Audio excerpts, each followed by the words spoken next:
Hey guys, welcome back to the channel. This is Hayden Newberry Fishing, and this is day 3 of the Bassmaster Open on Sam Rayburn.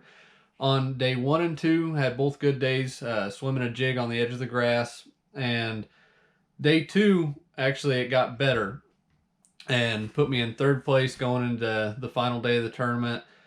I felt like towards the end of day 2 though that the swim jig bite was kind of going away. I was kind of preparing myself that the last day I was probably going to have to make a big change. I didn't know what it was.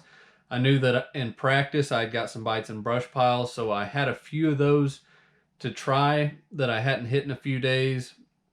But the wind, the direction I knew it was going to blow, and it was going to blow really, really hard that day, that it was going to rule some of my stuff out. A lot of the good grass areas that I had to choose from were going to get kind of blown out and had got blown out the day before.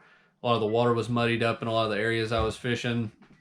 So pretty much going out on day 3, I knew that the most I could do was, or the most I could fall was 7 places. So pretty much I was just going to swing for the fence and try to find some fish that would win it for me. I needed, I think ended up I needed like 16 pounds or 15 pounds or something like that to win.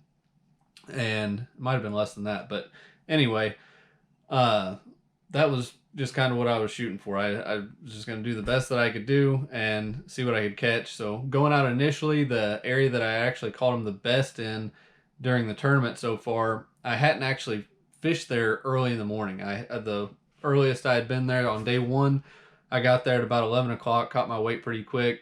Day 2, I actually caught my 2 biggest fish somewhere else, and then went there and got there, I think at probably 9 o'clock in the morning, and then caught a bunch of fish there on day 2.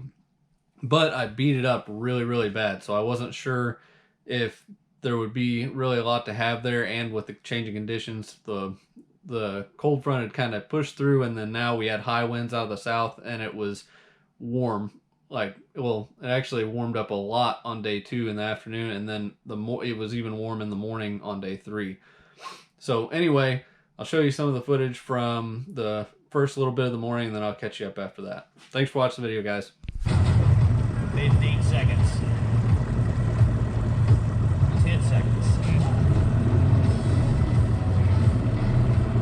And in 5, 4, 3, 2, 1. We are officially underway. Taking us out with the biggest bag of the season so far with 31.4 on his second day. He's got 37.1 through his 2 days of fishing. Gonzales, Louisiana, Logan Matuso. Right behind him, Bassmaster Elite Series Angler champion at the James River. This is his 5th top 10 in the Open. From Osaka, Japan, Kita Kimura.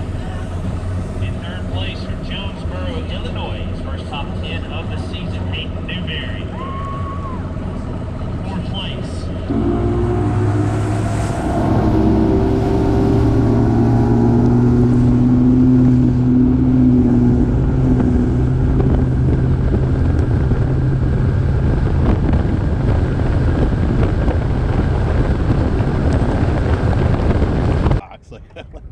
Pretty much it. Yeah.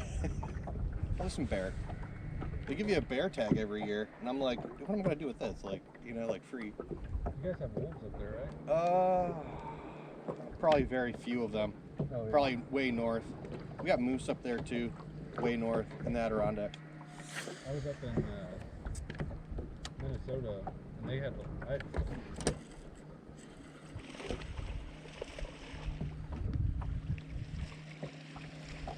skating in. Going surfing.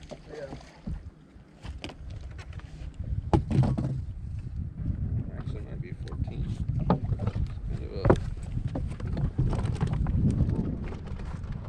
Yeah, 12 or 14. 14. That makes me work for us. Yeah. Oh gosh.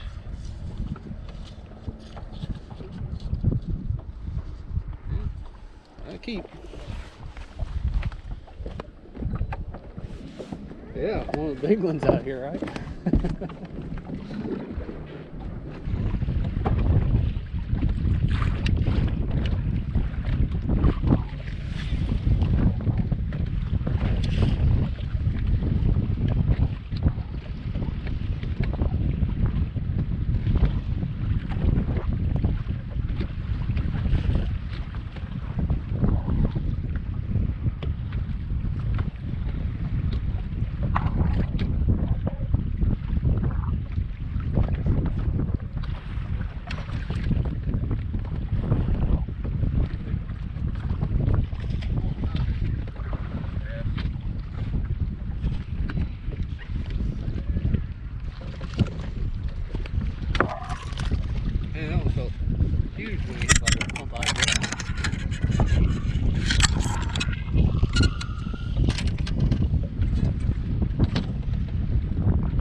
All right, so what you saw is that really quick, early, I got a bite on the edge of the grass, kind of doing what I was doing, but it wasn't a good one. It was like a 14-incher, which in the grand scheme of things, unless I had a really big one to go with it, wasn't going to help me much.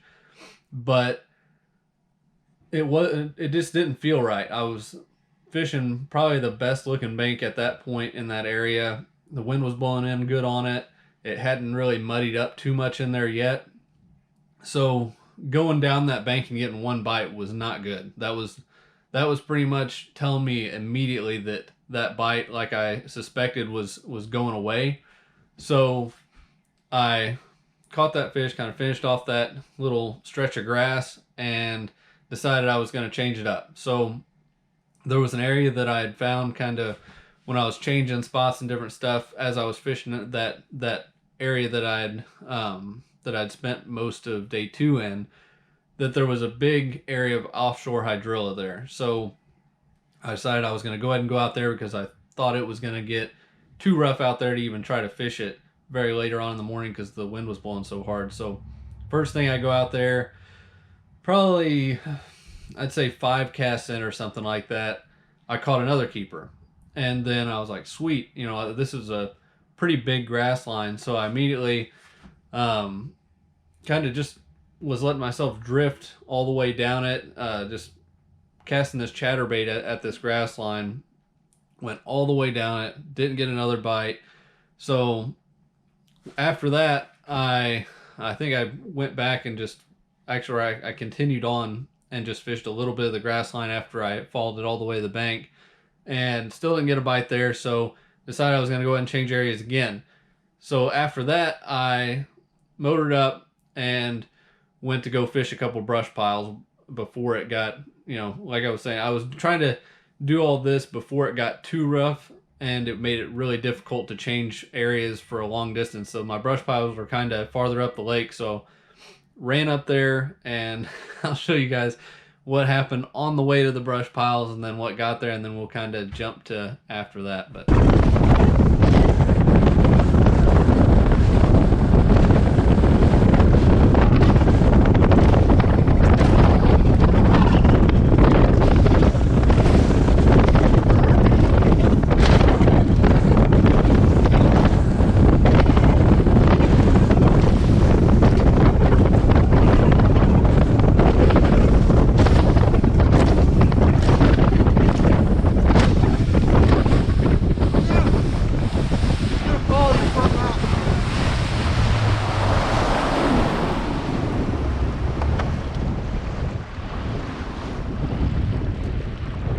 something's weird up there. I'm like, oh, yeah, that's okay.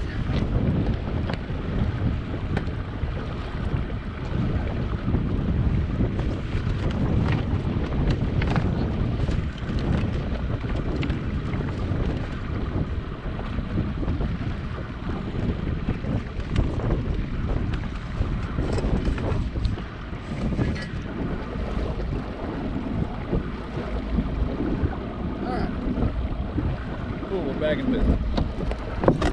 That was lucky. That was not connected to anything. Dude, I saw it, I was like, huh? I'm like, no! Yeah. Like, I was just waiting for it to go over. I have no idea how that didn't fall. It was not connected. It was literally just bouncing up there. Oh my god.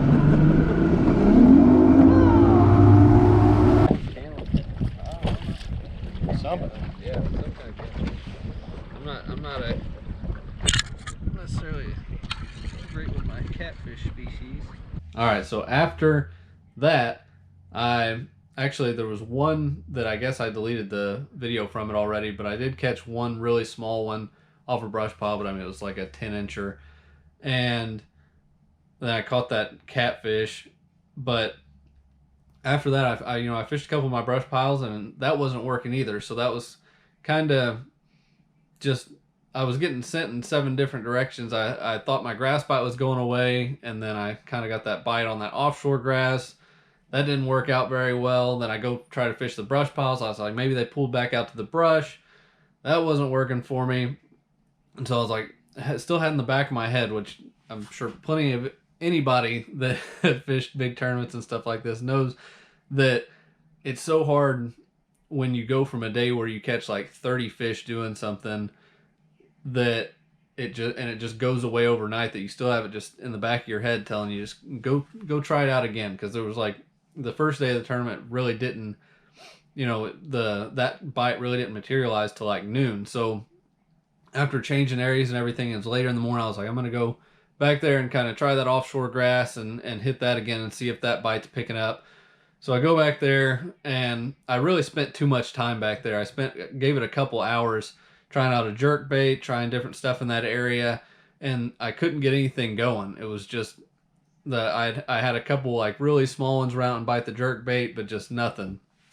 So after that, I go to leave that area, and that is where it's just a bad day, I guess. So I'll show you guys what happened when I went to leave the area, and I'll kind of explain it. But the graph almost falling off the front of my boat was not the worst thing that happened. So stay tuned.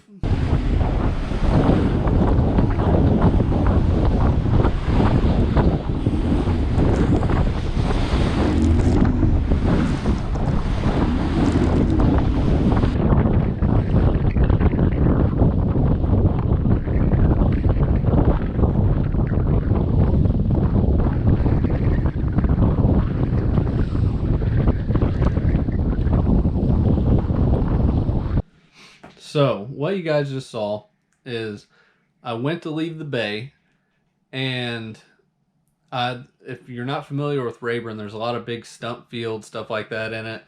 And because of the angle that I kind of had to leave, the waves were getting really, really big. The wind had picked up, and that's why I was going to go ahead and try to cross the lake and fish some of my stuff on the other side that I hadn't fished in the tournament at all.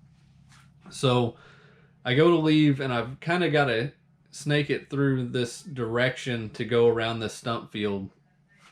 And I was angling these waves, and I set it down to kind of angle the opposite direction, I guess, to get out of there. And when I did, in that big water, the motor flooded. So, and flooded by, I mean, it got a bunch of water up in the cowling, like actually up inside of it. And when it does that, it shuts them off.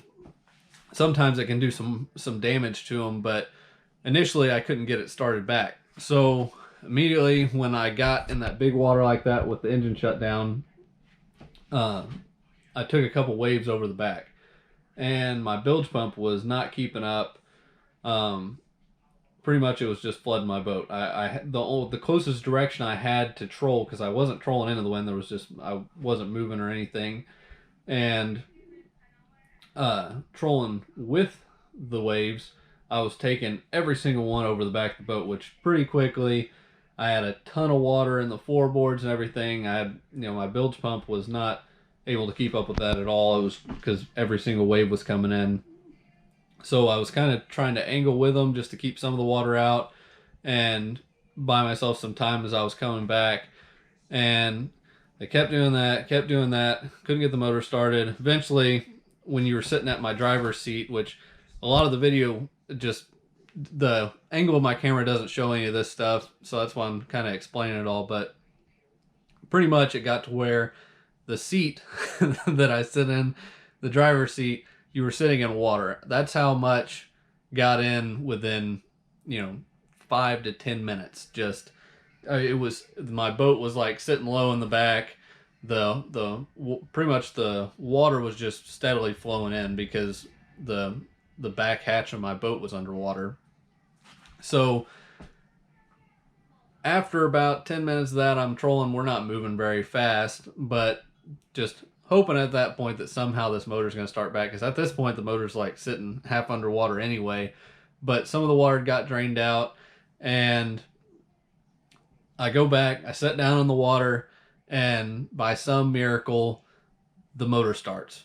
And immediately when I did, just the forward motion started dumping the water out of the back immediately. If you look on Bassmaster Live's YouTube video of the tournament, my cameraman was quick enough after all this happened. He digs his camera back out of the bag and started recording. So he got a shot that they have on live of after I had the motor started and I'd idle a little bit, and we were at least gaining some ground on the water, but I still had just stuff floating around in the bottom of the boat. My GoPro connector and everything, I found out stopped working because pretty much all my electronic wires, everything, I shut off all my electronics because all the wiring and everything went underwater.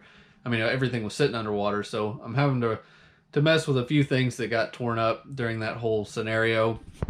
And then we finally get back in a cove, and I go ahead and hook up my second bilge pump. I keep an extra in there after all the trouble I've had this season. So I went ahead and wired a second one up because the entire back compartment of my boat was underwater. So I just hooked another one up and threw it down in there, so I had a second one pumping water out of the boat. Took about, I'd say probably 40 minutes, maybe 45 minutes total to get all the water completely out. Got the motor running and everything, and ran it for a little bit back outside of the open main lake area to make sure that no damage had happened that was going to, strand us out there again. And we made the run across the lake. I broke my trolling motor stabilizer, actually both of them. I still have the aluminum one on there, and then I have the troll tamer, and somehow it popped loose as we were going across in that really rough water, and kind of bent my troll motor, or the main metal, I guess, I'm not sure what to call it, arm of my troll motor. It bent it a little bit. But also I broke something on one of my power poles. I'm not sure if it was even related to the rough water, but it was a rough day on the boat. But anyway, at this point, my GoPro it had turned off. I didn't realize that because it splashed some water on it or something, or just the bounce and disconnected it. And I didn't catch the last keeper that I caught. I ended up getting to the other side, tried the grass thing again. It didn't work. And then I went and started fishing some brush piles, and pretty quickly caught probably 5 of them off of one brush pile. Finally caught a keeper out of it, and then switched areas, kept fishing brush some, and just nothing worked out at the end of the day. Ended up weighing in, I think, 3.5 pounds or something like that, almost 4 pounds maybe, and finished the tournament in 9th, which nothing to complain about. It was still an awesome finish, and I think that it really, I don't regret anything about it, I guess. I went out there, I did what I had to do, I fished the best that I could, and it didn't work out for me. If I would have said I made all the right decisions had I, actually made the right decisions and caught them really good, but that's just how it goes sometimes. Still not going to complain about a 9th place finish in a Bassmaster Open on Rayburn. Had an awesome tournament, but thanks guys for watching. Subscribe to the channel, and I'll see you on the next one.